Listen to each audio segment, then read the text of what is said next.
اما بعد فاعوذ باللہ من الشیطان الرجیم بسم اللہ الرحمن الرحیم ما اصاب من مصیبت الا باذن اللہ ومن یؤمن باللہ یہد قلبہ واللہ بکل شیء علیم واطیعوا اللہ واطیعوا الرسول فَإِن تَوَلَّيْتُمْ فَإِنَّمَا عَلَى رَسُولِنَا الْبَلَاغُ الْمُبِينُ اللہ لا الہ الا ہو وعلی اللہ فلیتوکل المؤمنون یا ایہا الذین آمنوا ان من ازواجکم واولادکم عدوا لکم فاحذروہم وَإِن تَعْفُوا وَتَصْفَحُوا وَتَغْفِرُوا فَإِنَّ اللَّهَ غَفُورٌ رَحِيمٌ إِنَّمَا أَمْوَالُكُمْ وَأَوْلَادُكُمْ فِتْنَةٌ وَاللَّهُ عِندَهُ أَجْرٌ عَظِيمٌ صدق اللَّهُ العظيم رب اشرح لي صدري ويسر لي أمري واحلل عقدة من لساني يفقهوا قولي اللہم ربنا الہمنا رشدنا واعذنا من شرور انفسنا اللہم ارنا الحق حقا وارزقنا اتباعه وارنا الباطل باطلا وارزقنا اجتنابه آمین یا رب العالمین۔ گزشتہ نشست میں تقدیر پر ایمان یا ایمان بالقدر پر خاصی تفصیلی گفتگو ہو چکی ہے، اور میں یہ محسوس کر رہا تھا کہ جو اندیشہ میں نے ظاہر کیا تھا اس سلسلہ درس کے آغاز کے وقت کہ ہو سکتا ہے کہ اس بار کے اس درس میں تفصیلی مباحث کچھ زیادہ آ جائیں، کچھ علمی گہرائی کا رنگ زیادہ پیدا ہو جائے۔ وعدہ تو میں نے یہ کیا تھا، کوشش کروں گا کہ ایسا نہ ہو، لیکن یہ کہ اب صورتحال وہی ہے کہ جو عربی کی ایک کہاوت میں ہے کہ ظرف میں جو ہوتا ہے وہ ٹپکتا ہے، برتن میں جو چیز ہوگی وہی اس میں سے ٹپکے گی۔ اب اس عرصے کے دوران میری سوچ، میرا فکر، اس میں جس پہلوؤں سے اضافہ ہوا ہے، ظاہر ہے کہ وہ اس درس میں لا محالہ اس کا ظہور ہوگا۔ ویسے بھی یہ جیسا کہ میں کل عرض کر چکا ہوں، ایمان بالقدر کا معاملہ اس اعتبار سے بہت اہم ہے کہ ہمارے بنیادی ایمانیات میں شامل ہے۔ ان تؤمن بالقدر خیرہی و شرہی، یہ گویا کہ ایمانیات کا جزو لازم ہے۔ مشکل مسئلہ ہے، کچھ سمجھ میں تو آ جاتا ہے لیکن بحث و نظام میں آئے تو الجھ جاتا ہے، اسی لیے اس پر بحث و گفتگو سے سختی سے منع کیا گیا۔ لیکن ظاہر بات ہے جب ہم اس کو ماننے پر، اس پر ایمان رکھنے پر مکلف کیے گئے ہیں تو یقیناً وہ ہمارے فہم کے اور ادراک کے حدود سے باہر نہیں۔ آج میں چاہتا ہوں کہ کل جو بحث ہو چکی ہے اسے پھر ذرا ایک اور انداز میں آپ کے سامنے واضح کر دوں۔ یہ لفظ قدر جو ہے اسی سے اللہ تعالیٰ کی صفت ہے قدیر، قادر، هو علی کل شیء قدیر۔ یہ مادہ تو ایک ہی ہے، اس قدر کا ایک مفہوم ہے اندازہ مقرر کرنا، قدرہ تقدیرا، تقدیر کے معنی کیا ہے؟ اندازہ مقرر کر دینا۔ سبح اسم ربک الاعلی الذی خلق فسوی والذی قدر فہدی۔ تو اس اعتبار سے اس لفظ کو اچھی طرح پہچانیے، جیسا کہ میں کل عرض کر چکا ہوں، قدر پر ایمان یا تقدیر پر ایمان اصلاً اللہ تعالیٰ کی صفت قدرت پر ایمان ہے، یہ توحید ہی کی ایک فرع ہے۔ لیکن اس کو میں چاہتا ہوں کہ جیسے ہم نے شکر کی بحث میں بڑی تفصیل سے بات سمجھی تھی کہ اس دنیا میں ایک انسان کو جو کچھ حاصل ہو رہا ہے، جو فوائد حاصل ہو رہے ہیں، ضرورتیں پوری ہو رہی ہیں، جس اعتبار سے فیض حاصل ہو رہا ہے، ظاہر بات ہے سلسلہ اسباب سے ہو کر آتا ہے۔ سورج کی حرارت ہے، ہواؤں کا چلنا ہے، بارش کا برسنا ہے، پانی ہے، آگ ہے، ان تمام چیزوں سے ہمیں فیض حاصل ہوتا ہے، ہماری ضرورتیں پوری ہو رہی ہیں۔ لیکن توحید کا تقاضا کیا ہے کہ ہم یہ پہچان لیں کہ کسی شے میں کوئی وصف ذاتی نہیں ہے، اللہ کا عطا کردہ، اللہ ہی نے ہر شے کو وجود بھی عطا کیا، اسے صفت بھی عطا کی، اس میں اگر کوئی تاثیر ہے اسی کی رکھی ہوئی ہے۔ لہذا جہاں سے بھی کوئی خیر تمہیں مل رہا ہو، چاہے پانی پی کر پیاس بجھی ہو، شکر اللہ کا کرو، کھانا کھا کر بھوک مٹی ہے، جسم میں توانائی محسوس ہوئی ہے، شکر اللہ کا کرو۔ لیکن اس کا بھی مطلب یہ نہیں ہے کہ اگر بندوں میں سے، انسانوں میں سے کسی نے تمہارے ساتھ کوئی بھلائی کی ہے تو اس کا شکر ادا نہ کیا جائے۔ اگرچہ یہ بات کہی جا سکتی ہے کہ والدین کا مجھ پر کیا احسان ہے، یہ تو ان کی جبلی جو ایک ان کے اندر ایک تقاضا رکھا ہوا تھا اللہ نے، اس کی وجہ سے انہوں نے سختیاں جھیلی ہیں، اپنا پیٹ کاٹا ہے، مجھے کھلایا ہے، یہ تو ایک جبر مجبوری کے تحت کیا ہے، ان کی اپنی غرض و غایت تھی۔ لیکن حقیقت یہ ہے کہ ہمیں تعلیم یہ دی گئی ہے کہ اللہ کے شکر کے ساتھ بریکٹ کر دیا گیا والدین کا شکر، انشکر لی ولوالدیک، اور یہ بھی فرما دیا گیا من لم یشکر الناس لا یشکر اللہ، اسے اور وسیع کر دیجئے، جس انسان سے بھی کوئی خیر آپ کو ملے، جس سے بھی کوئی بھلائی پہنچے، جس سے بھی کوئی آپ کی ضرورت پوری ہو گئی ہو، جس سے بھی کسی درجے میں آپ کو مدد مل گئی ہو، اس کا شکر لازم ہے، حالانکہ شکر کل کا کل اللہ کے لیے۔ تو در حقیقت انہی چیزوں کو بیک وقت مستحضر رکھنا یہی ہے کہ جس میں انسان کی ذہن اور اس کے فکر کے متوازی ہونے اور متوازن رہنے کا سارا دار و مدار ہے۔ اسی طریقے سے جیسا کہ میں نے عرض کیا، ہر حرکت، ہر فعل جو اس دنیا میں ہو رہا ہے، چاہے وہ ہم سے صادر ہو، چاہے وہ ہم پر وارد ہو، ظاہر بات ہے کسی نے پتھر مارا وہ ہمیں آ کر لگ گیا، کسی نے ہمارے لیے کوئی برا سوچا، بری تدبیر کی، اس کا ہمیں کوئی نقصان پہنچ گیا، کچھ نہ کچھ تو ہو رہا، کوئی نہ کوئی تو اسباب درمیان میں ہے۔ ہم جو کچھ کر رہے ہیں اس میں بھی ظاہر بات ہے کہ ہمارا ایک ارادہ بھی ہے، لیکن یہ بات انسان کے سامنے رہے کہ ہر شے میں جو وصف، جو صلاحیت یا جو اختیار اور ارادہ ہے وہ اللہ کا عطا کردہ ہے، اور اللہ ان تمام چیزوں کو پیدا کر کے معاذ اللہ ثم معاذ اللہ خود معطل ہو کر نہیں بیٹھ گیا ہے کہ میں نے پانی میں وصف رکھ دیا ہے کہ یہ اپنی سطح برقرار رکھتا ہے، اب میں کیا کروں، اب میرے تو ہاتھ بن گئے، میں نے یہ وصف اس کے اندر ودیت کر دیا۔ آگ میں تو میں نے جلانے کی صلاحیت اور جلانے کی صفت جو ہے ودیت کر دی ہے، میں کیا کروں، اب ابراہیم کو آگ میں ڈالا جائے گا تو جلائے گی، میرے تو ہاتھ بندھے ہوئے، قانون میں بنا چکا۔ معاذ اللہ، اللہ معطل نہیں، جب چاہے کسی بھی شے کی صفت اور تاثیر کو سلب کر لے، گویا کہ وہ جیسے کہ بار بار آتا ہے خلق السماوات والارض فی ستۃ ایام ثم استوى علی العرش، وہ صرف خالق نہیں ہے، تخت حکومت پر متمکن ہے، حاکم ہے، ہر آن اس کا حکم جو ہے رواں دواں ہے، یدبر الامر من السماء الی الارض، آسمان اور زمین پیدا بھی کیے، تدبیر امر بھی کر رہا ہے۔ تو اب یہ چیز سامنے رہے، ہر ایکشن میں، ہر عمل میں دو کمپوننٹس ہیں، ایک کوئی بھی جس نے اس کا ارادہ کیا، اس کو ہمارے متکلمین نے قرار دیا کاسب، وہ کسب کرنے والا ہے، لیکن خالق عمل وہ نہیں ہو سکتا، کوئی عمل واقعتاً ظہور میں نہیں آ سکتا جب تک کہ اذن رب نہ ہو، چاہے مجھ پر کوئی شے وارد ہوئی، کسی کے واسطے سے آئی، کسی کے ذریعے سے آئی، کسی کے کرنے سے آئی، لیکن اذن رب کے بغیر نہیں آ سکتی تھی۔ لہٰذا اب دونوں باتیں ممکن ہیں، میں یہ بھی کہہ سکتا ہوں اس نے میرے ساتھ یہ کیا، اور یہ بھی کہہ سکتا ہوں اللہ نے میرے ساتھ یہ کیا، دونوں چیزیں بیک وقت صحیح ہیں، اور سارا معاملہ جو ہے وہ اسی وجہ سے الجھ جاتا ہے۔ خود قرآن مجید میں کبھی ایک نسبت کو نمایاں کیا جاتا، کبھی دوسری نسبت کو نمایاں کیا جاتا ہے۔ مثال کے طور پر آج ہی چونکہ لفظ درس میں آئے گا فتنہ، اب فتنے کی نسبت جو ہے اللہ کبھی اپنی طرف کرتا ہے، کبھی جن لوگوں کے ذریعے سے اہل ایمان کو آزمایا جا رہا تھا ان کی طرف کرتا ہے۔ ابو جہل ستا رہا ہے، اذیت پہنچا رہا ہے، اب گویا کہ ابو جہل نے فتنے میں ڈالا ہے حضرت سمیہ کو یا حضرت یاسر کو، یا امیہ ابن خلف نے فتنے میں ڈالا ہے حضرت بلال کو، لیکن اللہ کہتے ہیں یہ تو فتنے میں نہ ڈال سکتے، اگر اذن ہمارا نہ ہوتا ہم نے فتنے میں ڈالا ہے۔ جیسا کہ سورہ عنکبوت کے پہلے رکوع میں آئے گا، یہ ہمارے اس منتخب نصاب کے 5ویں حصے کا پہلا درس، اہم ترین درس وہی ہوگا۔ فتنے کی نسبتیں دو ہو جائیں گی، ایک تو یہ کہ ہم نے فتنے میں ڈالا، وَلَقَدْ فَتَنَّ الَّذِينَ مِن قَبْلِهِمْ فَلَيَعْلَمَنَّ اللَّهُ الَّذِينَ صَدَقُوا وَلَيَعْلَمَنَّ الْكَاذِبِينَ، ہم تو ہمیشہ آزماتے رہے۔ اب آزمائش اللہ کی براہ راست تو نہیں آتی کسی سلسلے اسباب میں سے، کوئی ابو جہل ہے جو کوڑے مار رہا ہے، کوئی اور شخص ہے جو کھڑے ہو کر دشمن جو پتھر مار رہا ہے، کوئی ام جمیل ہے کہ جو حضور کے راستے میں کانٹے بچھا رہی ہے، کوئی ابو لہب ہے جو کسی اور شکل میں ایذا پہنچا رہا ہے، آپ کی 2 بیٹیوں کو طلاق دلوا رہا ہے اپنے بیٹوں سے، ایک ذاتی کوفت کا ذریعہ بن گیا، کوئی درمیان میں ہے، لیکن اللہ فرماتا فتنہ تو ہم نے آزمائش میں ڈالا ہے۔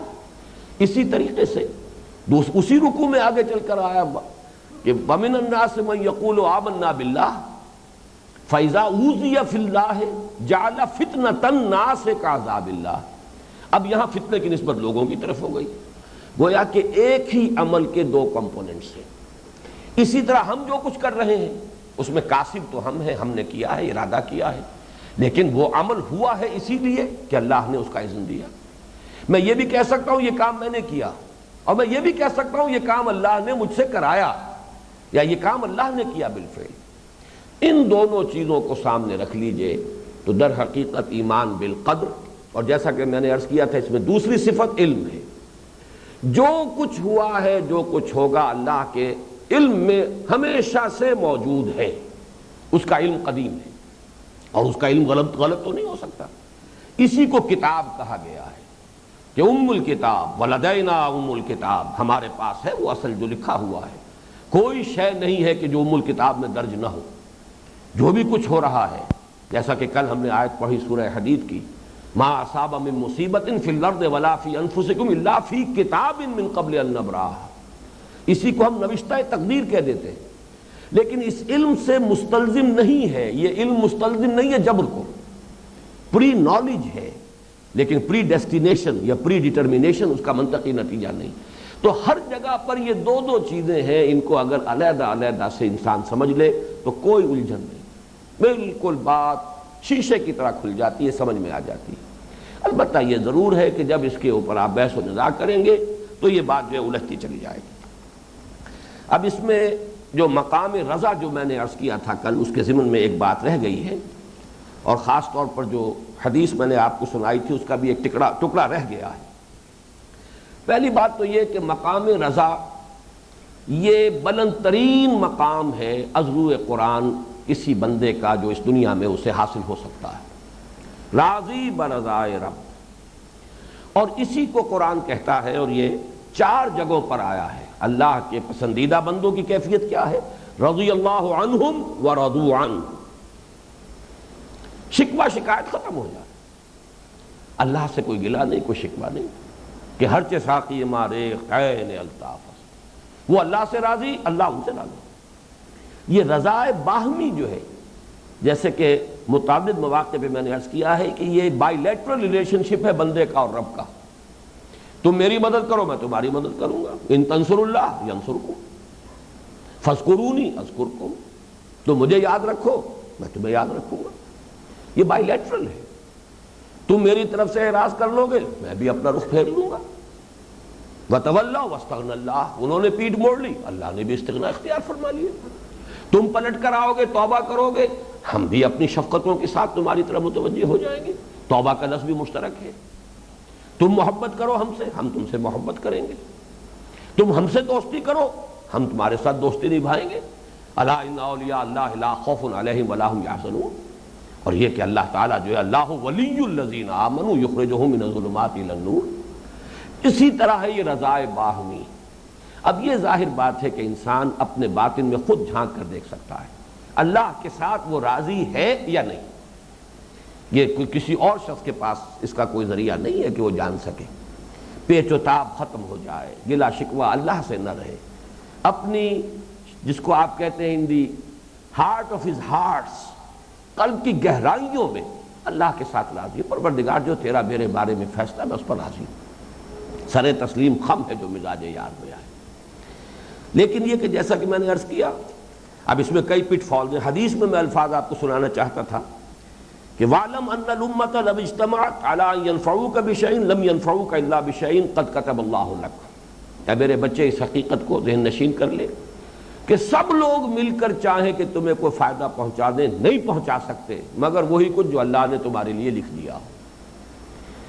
وَإِنِ اجْتَمِعُوا أَن يَضُرُّوكَ بِشَيْءٍ لَا يَضُرُّوكَ إِلَّا بِشَيْءٍ لَمْ يَضُرُّوكَ إِلَّا بِشَيْءٍ قَدْ كَتَبَ اللَّهُ عَلَيْكَ۔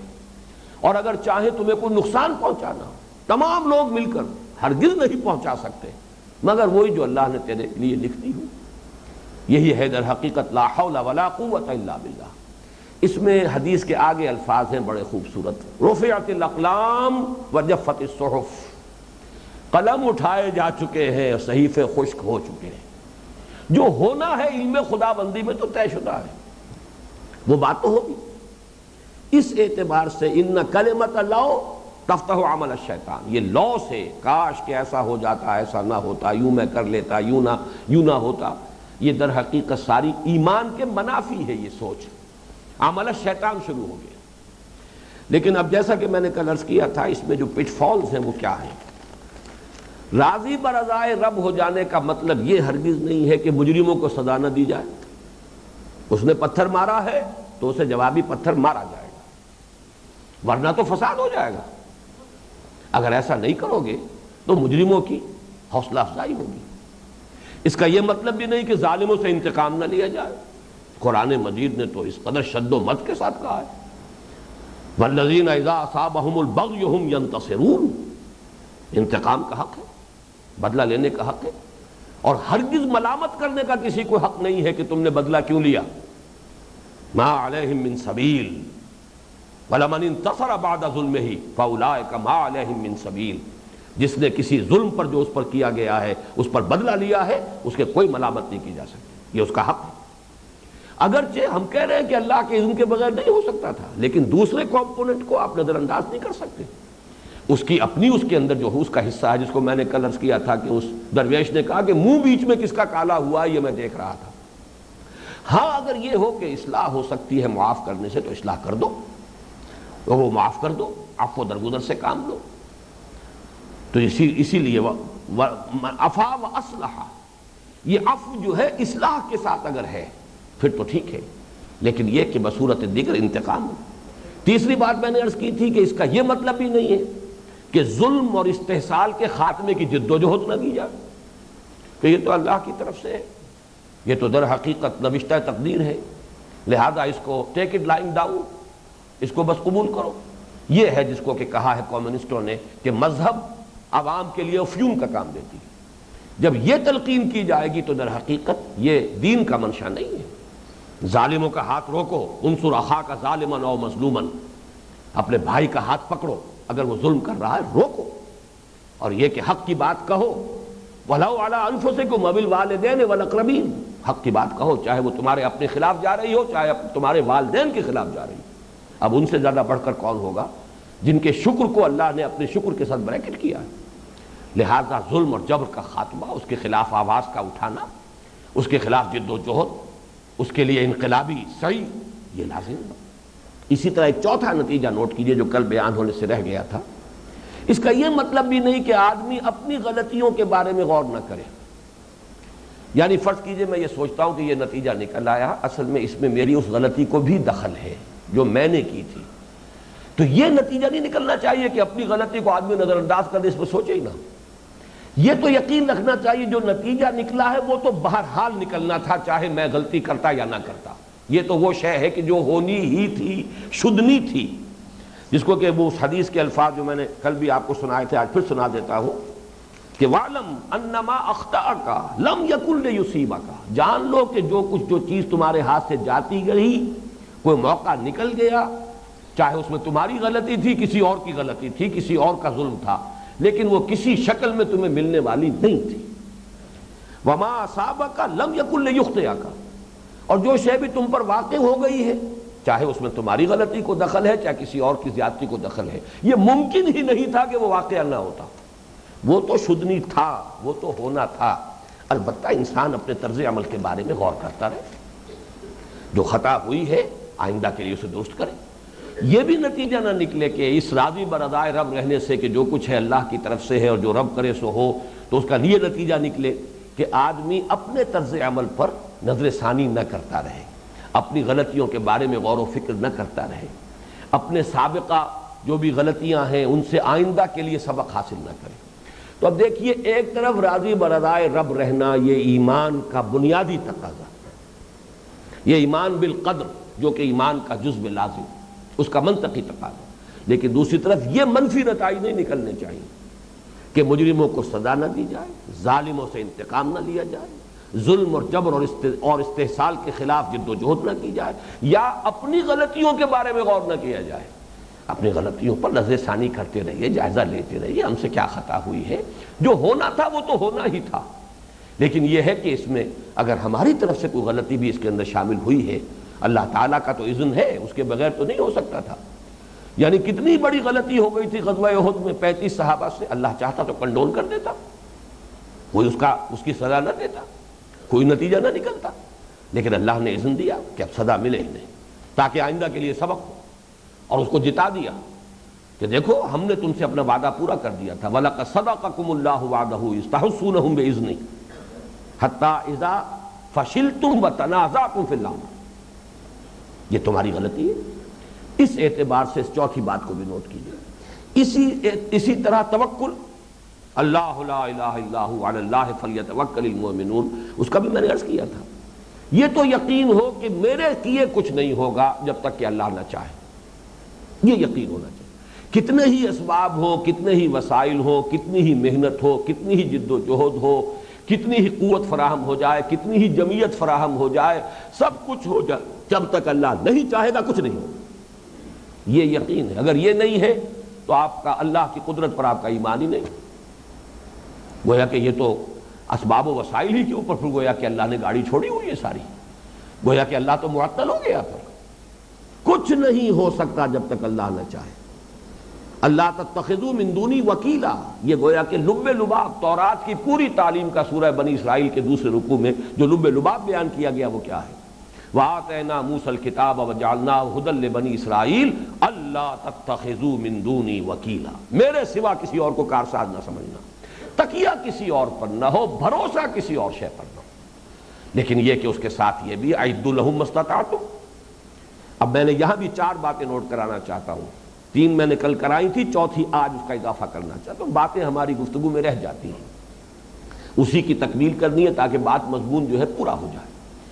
توکل کے یہ معنی نہیں کہ سعی و جہد چھوڑ کر آدمی ہاتھ پاؤں باندھ کر بیٹھ جائے، یہ توکل کا اسلامی جو تصور ہے وہ نہیں ہے، بلکہ اونٹ کا گھٹنا باندھو پھر توکل کرو، ذرائع و وسائل پورے بھرپور استعمال کرو، اسباب سے مستغنی ہو جانے کی اجازت نہیں ہے۔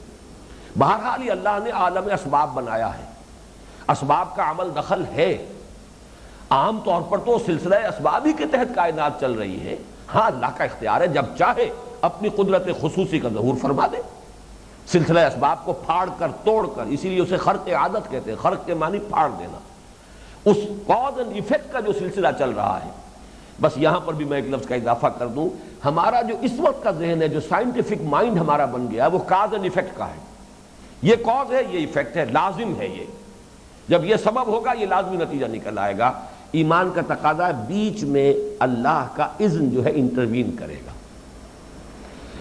کاز کا ایفیکٹ اللہ کے اذن سے ہوگا، بس یہ ہے در حقیقت۔ اگر ہم اس کو نوٹ کر لیں تو یہی ایمان بالقدر ہے، اسی سے پھر ایمان جو ہے وہ تسلیم و رضا کا اس کا ثمرہ ہمیں حاصل ہوگا، اسی سے توکل حاصل ہوگا۔ اسباب کتنے بھی فراہم ہو جائیں، اللہ کے اذن کے بغیر کوئی نتیجہ برآمد نہیں ہوگا، لیکن بہرحال عام طور پر معاملہ اسباب ہی کے تحت چل رہا ہے، لہذا اسباب سے مستغنی ہونے کی اجازت نہیں۔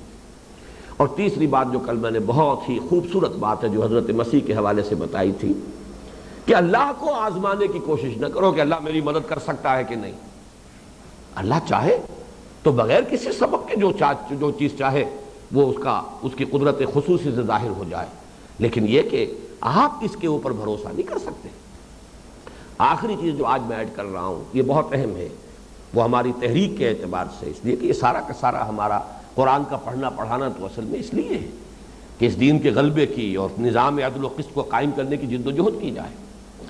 اس میں پلاننگ ہوگی اسباب کے حساب سے، یہ کہ ہمیں کیا کرنا ہے، اگلا قدم کب اٹھانا ہے، اس کے لیے کیا وسائل و ذرائع، پلاننگ جو ہے وہ آپ اللہ تعالیٰ کی قدرت خصوصی کے حوالے سے نہیں کر سکتے، یہ بہت کلیئر ٹرمز میں کہہ رہا ہوں۔ ہاں اگر کوئی صورتحال ایسی پیش آ گئی ہے آپ کی پلاننگ کے بغیر تو نصرت خداوندی پر یقین رکھیے کہ اللہ تعالیٰ نے اگر ہمیں اس امتحان سے دوچار کیا ہے تو اللہ تعالیٰ مدد فرمائے گا، لیکن آپ کی پلاننگ ہوگی اسباب و وسائل کے حوالے سے۔ اسباب و وسائل سے نہ استغنا ہے، نہ یہ ہے کہ اس سے بالا تر ہو کر آپ کوئی منصوبہ بندی کریں گے، اس لیے کہ یہ عالم اسباب ہے، اس میں آپ کو ان اسباب کے اندر باندھ جوڑ کر ہی، وہ شعر مجھے یاد آ رہا ہے کہ درمیان قار دریا تختہ بندم کر دئی، بازمی گوئی کے دامن ترمکن ہوشیار باش۔ تو واقعہ یہ ہے کہ ہمیں یہاں اللہ تعالیٰ نے اسباب و وسائل کے سلسلے میں جکڑ کر اس دنیا میں ہمیں بھیجا ہے، لہذا ہماری پلاننگ، ہماری سوچ، ہماری منصوبہ بندی، ہمارے فیصلے یہ ہوں گے اسباب و وسائل کے حوالے سے۔ حضور نے کیوں نہیں قتال کا سلسلہ شروع کر دیا مکے کے اندر؟ آخر کتنا فرق پیدا ہو گیا، لیکن یہ کہ آپ نے وہ ساری جو ترتیب رکھی ہے اس کو ذہن میں رکھیے۔ اللہ نے ایک بیس دے دیا، مدینہ منورہ میں دارالہجرت جو ہے قائم ہو گیا۔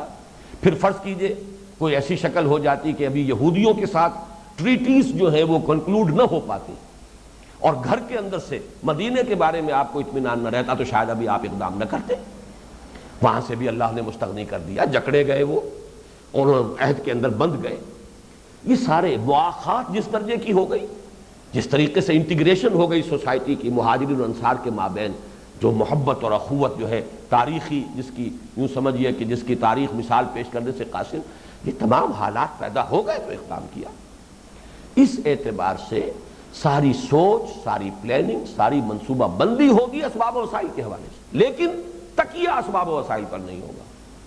معلوم ہوا کہ چاہے یہ تسلیم و رضا کا معاملہ ہو، ایمان بالقدر کا معاملہ ہو، چاہے توکل کا معاملہ ہو، یہ در حقیقت دو پہلو جو میں نے ابھی بیان کیے ہیں، یہ اتنا مشکل ہے ان میں توازن جو ہے قائم کرنا۔ مقصود ہے توازن، توکل بھی ہو تو صرف اللہ پر، لیکن استعمال کرو بھرپور وسائل کو۔ یہ جان لو جو کچھ ہوا ہے اللہ کے کیے ہوا، لیکن مجرموں کو سزا بھی دینی ضروری ہے، ظالم سے انتقام بھی لینا ضروری ہے۔ یہ دو متضاد تقاضے ہیں، ان میں توازن پیدا کرنا جو ہے بہت مشکل ہے۔ اسی کی میں تعبیر کیا کرتا ہوں، آج پھر وہ الفاظ استعمال کر رہا ہوں۔ در حقیقت زندگی میں ہر لمحہ ہمارا پل صراط پر سے گزر رہا ہے، باریک راستہ ہے، ذرا ادھر ہٹیں گے توکل ختم ہو جائے گا، ذرا ادھر ہٹیں گے اسباب سے استغنا ہو جائے گا۔ دونوں چیزیں غلط، اسباب سے مستغنی بھی نہ ہو، اس پر بھروسہ بھی نہ کرو۔ یہ بھی سمجھو کہ جو کچھ ہوا ہے اللہ کی طرف سے ہوا، من جانب اللہ ہے، لیکن اس کا یہ مطلب نہیں کہ ظالم کو سزا نہ دی جائے۔ ان چیزوں کے مابین توازن و اعتدال بہت مشکل، لیکن یہی مطلوب ہے، گویا کہ ایک پل صراط پر سے انسان کو گزرنا ہے۔ اب میں یہ چاہتا ہوں کہ چند چیزیں اور اسی کے حوالے سے آپ کے سامنے رکھ دوں۔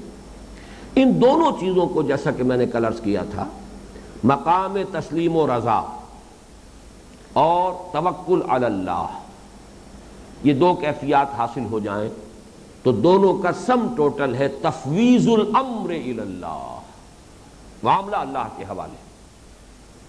وَأُفَوِّضُ أَمْرِي إِلَى اللَّهِ إِنَّ اللَّهَ بَصِيرٌ بِالْعِبَادِ سپردم بے تو مایا خیش را تو دانی حساب کم و بیش را، اے اللہ تیرے حوالے کر دیا۔ یہ کیفیت جو ہے تفویض امر اللہ کے، یہ ہے گویا کہ ان دونوں کا سم ٹوٹل۔ جو تیرا طرف سے آ رہا ہے، ہر چساقی ماریخ عین الطافظ، ہوگا بھی وہی جو تو کرے گا، اسی میں خیر ہے۔ جب مجھے معلوم ہے وہ میرے حالات سے مجھ سے زیادہ واقف ہے، وہ میری ضروریات کو جانتا ہے، مستقبل بعید کی ضروریات بھی اس کے علم میں تو ہے، مجھے تو ہوش بھی نہیں ہے۔ ہمیں تو چند سال پہلے تک پتہ بھی نہیں تھا وائٹامنز کس بلا کا نام ہے، لیکن اللہ کو تو معلوم تھا۔ اس نے وٹامن سی جو ہے ہری مرچ میں رکھا ہوا ہے تاکہ غریب کو بھی پورا کا پورا اس سے جو ہے حصہ مل جائے۔ اس نے وٹامن اے جو ہے، جو بہت مہنگی چیزوں میں ہوتا ہے، وہ گاجر میں بھرپور طریقے پر رکھا ہوا ہے تاکہ غریب بھی خوب وٹامنز سے استفادہ کر لے۔ ہمیں تو پتہ بھی نہیں تھا وٹامن اے کس بلا کا نام ہے، وٹامن سی کسے کہتے ہیں۔ یہ سب کچھ جو ہے ہماری ضروریات ان سین، وہ بھی اس کے علم میں۔ پھر یہ ہمیں معلوم بھی ہو تو ہمیں قدرت حاصل نہیں۔ There's many a step between the cup and the lip، ہم کوئی چیز حاصل کرنا چاہتے ہیں، حاصل نہیں کر سکتے، کیوں نہ اس کے حوالے کرو جو علی کل شیء قدیر ہے، بکل شیء علیم ہے۔ سپردم بے تو مایا خیش را تو دانی حساب کم و بیش را، اے اللہ تیرے حوالے۔ اس کی میں ایک مثال دے رہا ہوں۔ کسی گاؤں میں اگر کوئی بڑا چودھری بھی ہے، کوئی بڑا زمیندار ہے، جاگیردار ہے، چلیے اسے رسا گیر بھی کہہ لیجئے، ہمارے ہاں کے حالات جو ہے اس کے اعتبار سے پتھارے دار کہہ لیجئے، جو آج کل اخبارات میں اصطلاح آ رہی ہے۔ اب اس گاؤں میں کوئی غریب کسان ہے، لیکن اگر لوگوں کو یہ معلوم ہو کہ یہ اس جاگیردار کی پناہ میں ہے، جاگیردار کی حفاظت اسے حاصل ہے، کوئی اس کی طرف میلی آنکھ سے دیکھ سکے گا؟ صرف اس لیے کہ پتہ ہے کہ یہ اس کا آدمی۔ اب اگر اللہ کے آپ ہو جائیں، اس سے بڑا کوئی توانا، اس سے بڑا کوئی قوی، اس سے بڑا کوئی قادر اور قدیر ہے؟ ہو کے تو دیکھو اس کے، بن تو جاؤ اس کے، بس یہی مشکل ہے۔ سارا ہمارے ذہن کے اوپر تو اسباب و وسائل کا معاملہ ہے، ہم تو لوگوں سے توقع رکھتے ہیں، ہماری توقعات جو ہے وہ بھی لوگوں سے ہے، اسباب و وسائل سے، ہمارا تکیہ اور بھروسہ بھی اسباب و وسائل پر ہے، ذرائع پر ہے۔ یہ کمی ہے اصل میں کہ جس میں یوں سمجھیے کہ ساری کمی جو ہوتی ہے انسان کے عمل میں، وہ در حقیقت نتیجہ اس کا اللہ کے حوالے کرنا، اور اس سے پھر جو اطمینان پیدا ہوتا ہے، میں اس کی حفاظت میں ہوں، اس کی حفاظت میں ہوں جس سے زیادہ قوی کوئی نہیں۔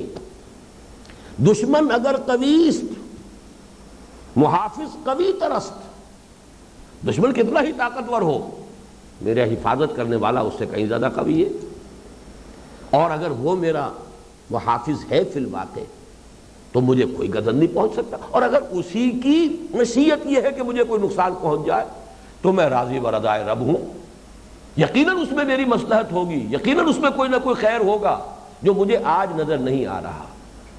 اس اعتبار سے میں اس حدیث کے اب شروع کے الفاظ آپ کو سنا رہا ہوں، دوبارہ سنیے۔ یہ حدیث تو ایسی ہے کہ ہمیں حفظ ہو جانی چاہیے۔ عن ابی العباس عبداللہ ابن عباس رضی اللہ عنہما کنت خلف النبی صلی اللہ علیہ وسلم یوما، فرماتے ہیں حضرت عبداللہ ابن عباس رضی اللہ تعالی عنہما کہ میں ایک دن حضور کی پیچھے تھا، سواری پر پیچھے سوار تھا۔ فقال علی، اب ذرا ان کی قسمت پر رشک کیجئے جن کے ساتھ حضور کا یہ معاملہ ہے، اور جو اس طریقے سے حضور کی تربیت میں ہے اور حضور کی تلقین اور نصیحت سے مستفید ہو رہے ہیں۔ یا غلامو، اے لڑکے، اے جوان، انی اعلمک بکلمات، اعلمک کلمات، میں تمہیں چند باتیں سکھانا ہوں، تلقین کر رہا ہوں، ذرا غور سے سنو۔ اب یہ الفاظ جو پہلے میں نے ابھی آپ کو نہیں سنائے، اس لیے کہ اس حدیث کے مختلف ٹکڑے ہمارے اس درس کے جو موضوعات ہیں ان کے اس کے مختلف حصوں سے متعلق ہیں۔ احفظ اللہ یحفظ کا، ہمیشہ اللہ کو یاد رکھو وہ تمہیں یاد رکھے گا۔ اصل ترجمہ ہوگا اللہ کو محفوظ رکھو، اللہ تمہیں محفوظ رکھے گا۔ اسے مستحضر سمجھو، وہ مستحضر ہوگا۔ ابھی میں الفاظ استعمال کر رہا ہوں آگے جو آ رہے ہیں اس قدر، جس طرح وہ حدیث ہے کہ اللہ بندے کا ہاتھ بن جاتا ہے اور پاؤں بن جاتا ہے اور کان بن جاتا ہے اور آنکھ بن جاتا ہے۔ اللہ بندے کے ہاتھ بن جاتا ہے جن سے وہ پکڑتا ہے، اللہ بندے کے پاؤں بن جاتا ہے جن سے وہ چلتا ہے۔ آنکھ، کان، ہاتھ یہ تو پھر بھی جو ہے، لیکن اللہ بندے کے پاؤں بن جاتا ہے جن سے وہ چلتا ہے۔ بالکل اسی درس کی یہ حدیث ہے۔ احفظ اللہ تجدہ تجاہک، اور ایک روایت میں تجدہ امامک، تم اللہ کو یاد رکھو، اس کو مستحضر رکھو، ہمیشہ اپنے سامنے موجود پاؤ گے، حاضر موجود پاؤ گے۔ ہوا معکم اینما کنتم واللہ بما تعملون خبیر، وہ تو تمہارے ساتھ ہوتا ہے۔ تم غافل ہو جاؤ تو تمہارا کام ہے، تم جانو۔ تم نے ہی اپنے آپ کو وابستہ کر لیا سلسلے اسباب سے، تو ٹھیک ہے جاؤ۔ نولہ ما تولی ونصلہ جہنم، جب تم نے خود اسی کی ولایت اختیار کی، اسی کی دوستی، اسی پر تکیہ، اسی پر بھروسہ، اسی سے تعلقات، تو ہم نے بھی تمہیں انہی کے حوالے کیا، جاؤ۔ نولہ ما تولی، جو شے وہ خود اختیار کر لیتا ہے ہم بھی اسے اس کے حوالے کر دیتے ہیں۔ اب جاؤ اسباب و وسائل ہی کے حوالے رہو گے، ہمارے ساتھ جڑ کر دیکھو، ہمارے حوالے کر کے دیکھو اپنے آپ کو، پھر دیکھو ہماری نصرت، ہماری تائید۔ یہ ہے اصل میں امتحان یہاں ہے۔ یقین کا در حقیقت جو ہے یہ ہے وہ پیمانہ، کتنا یقین ہے اللہ پر۔ احفظ اللہ تجدہ تجاہک یا تجدہ امامک، اپنے سامنے موجود پاؤ گے۔ اذا سألت فاسأل اللہ، اب یہ اس حدیث کا دوسرا ٹکڑا ہے۔ جب مانگنا ہو اللہ سے مانگو، کسی اور سے مت مانگو۔ کیوں اپنی عزت نفس کا دھیلا کراتے ہو؟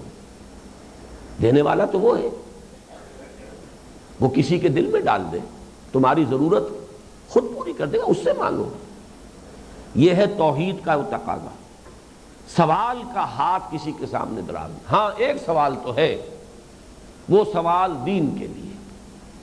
دین کے لیے تو محمد الرسول اللہ بھی گئے ہیں اور طائف میں گئے ہیں اور لوگوں سے کہا میرے ساتھ تعاون کرو۔ ذاتی اپنی کسی ضرورت کے لیے حضور کی سیرت کا یہ معاملہ سامنے آتا ہے کہ اگر کہیں اونٹ پر سوار ہوتے تھے یا گھوڑے پر سوار اور کوڑا گر جاتا تھا تو گھوڑے کو یا اونٹ کو اس سے اتر کر کوڑا خود اٹھانا زیادہ پسند تھا بجائے اس کے کہ کسی سے کہیں کہ تم مجھے یہ کوڑا اٹھا دو. یہ ہے ذاتی معاملہ.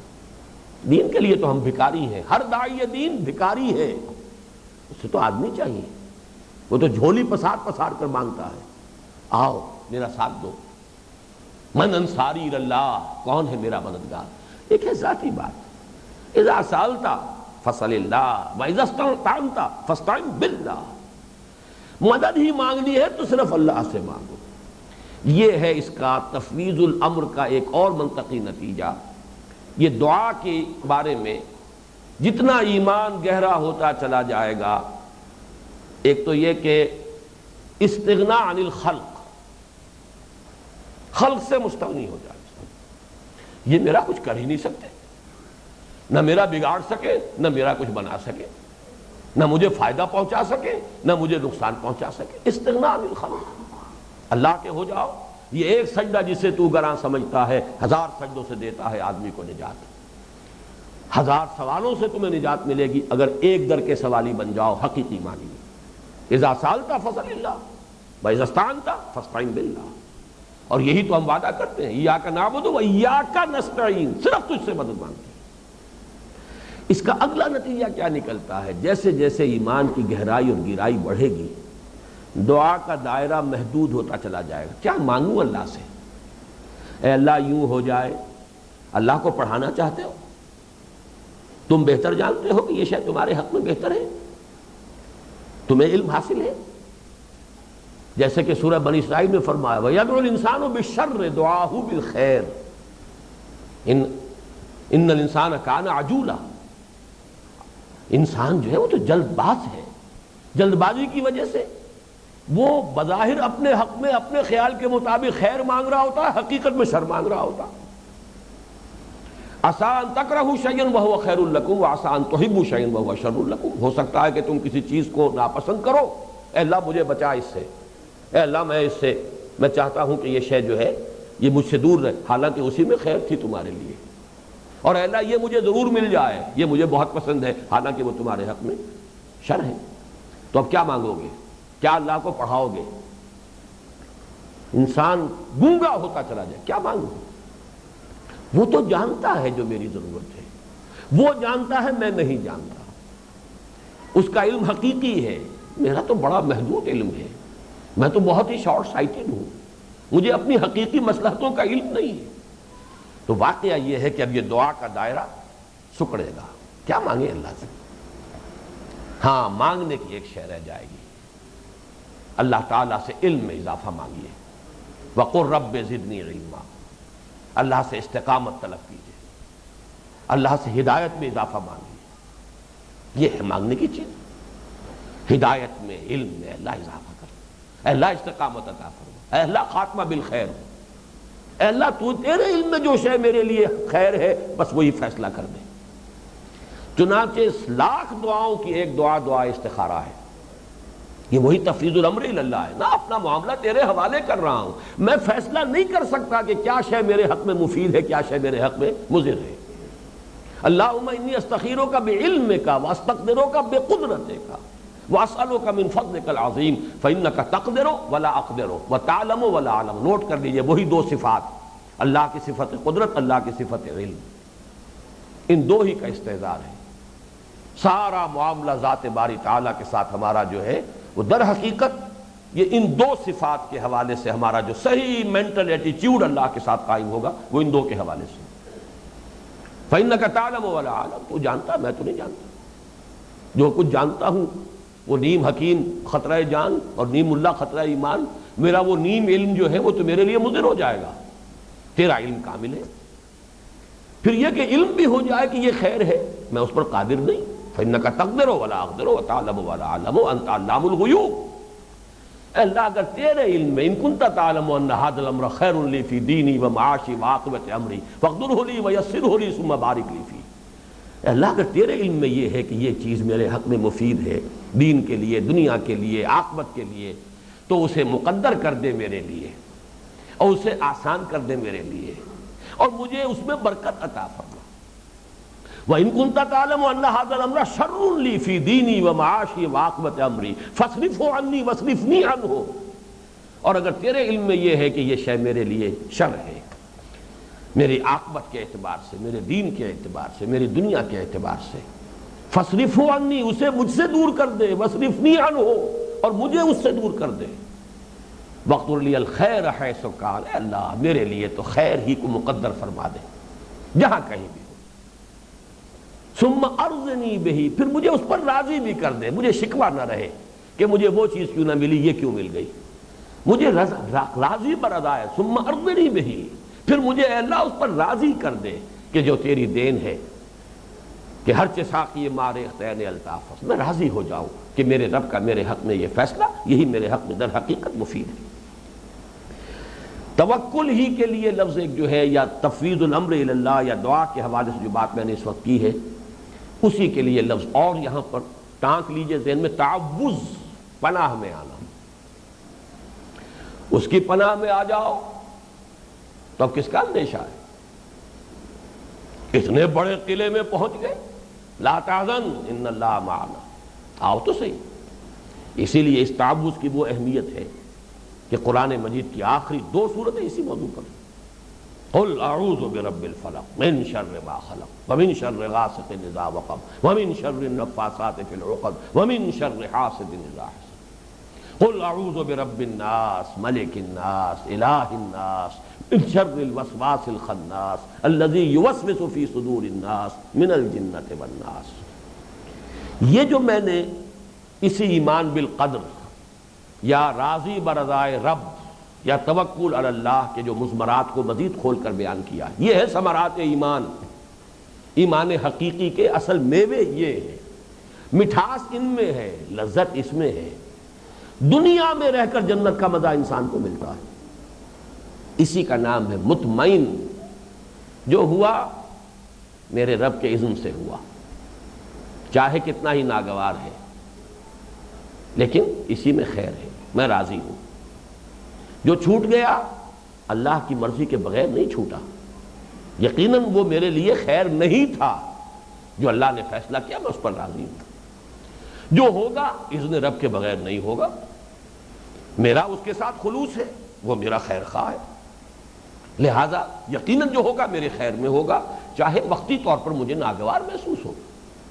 قل لن یصیبنا الا ما کتب اللہ لنا هو مولانا هل تربصون بنا الا احدى الحسنيين، اے بدبختو، اے منافقو، ہمارے بارے میں سوائے 2 اعلیٰ ترین حسین ترین انجاموں کے اور کس تیسری چیز کا تم امکان محسوس کرتے ہو؟ اگر ہم سب کے سب اللہ کی راہ میں شہید ہو جائیں تو سب سرخرو ہو گئے، کامیاب ہو کر واپس آ گئے تو تم بھی کہو گے کہ کامیاب، لیکن ہمارے لیے تو کوئی ناکامی ہے ہی نہیں۔ کس قدر پیارا مصرع ہے، شعر ہے، منحصر مرنے پہ ہو جس کی امید، نا امیدی اس کی دیکھا چاہیے، نا امیدی آئے گی کہاں؟ موت، شہادت کی موت تو سب سے زیادہ امید کا گہوارہ ہے۔ یہ ہے وہ اطمینان۔ ایک ہے راضی برضائے رب، رضی اللہ عنہم ورضوا عنہ، اور ایک ہے یہ ہے اسی لیے وہ جو سورہ فجر جہاں ختم ہوتی ہے، یا ایتھا النفس المطمئنہ ارجعی الی ربک راضیۃ مرضیہ فادخلی فی عبادی وادخلی جنتی۔ یہ نفس مطمئنہ جو بلند ترین مقامات ہو سکتے ہیں دنیا میں، تعبیر کے لیے الفاظ مختلف ہوں گے، انداز مختلف ہوں گے، اسلوب مختلف ہوں گے، بات ایک ہی ہے۔ ایک پھول کا مضمون ہو تو 100 رنگ سے باندھو، بات وہی ہے۔ نفس مطمئنہ، راضی برضائے رب، یہ کیفیت توکل اللہ پر، یہ 2 جو ثمرات ہیں، ما اصاب من مصیبت الا باذن اللہ ومن یؤمن باللہ یہد قلبہ، نہیں پڑتی کوئی پڑھنے والی مگر اللہ کی اجازت سے، اور جو اللہ پر ایمان رکھتا ہو اللہ اس کے دل کو راہ سجھا دیتا ہے، ہدایت دے دیتا ہے، کس بات کی؟ تسلیم و رضا کی، راضی برضائے رب رہنے کی۔ واللہ بکل شیء علیم، اللہ ہر چیز کا علم رکھتا ہے۔ پھر ایک آیت درمیان میں جیسا کہ میں نے عرض کیا تھا، بیان میں اس کو چھوڑ کر تیسری آیت اللہ لا الہ الا ہو وعلی اللہ فلیتوکل المؤمنون، اللہ وہ ہے جس کے سوا کوئی معبود نہیں، کوئی مختار مطلق نہیں، اختیار اسی کا ہے، بس صرف اللہ ہی پر توکل ہونا چاہیے اہل ایمان کا۔ یہ ہے در حقیقت انسان پہ اگر ایمان حقیقی پیدا ہو جائے تو اس کے اولین دو ثمرات، بقیہ پر انشاءاللہ اب اگلی نشست میں گفتگو ہوگی۔ بارک اللہ لی و لکم فی القرآن العظیم و نفعنی و ایاکم بالآیات والذکر الحکیم۔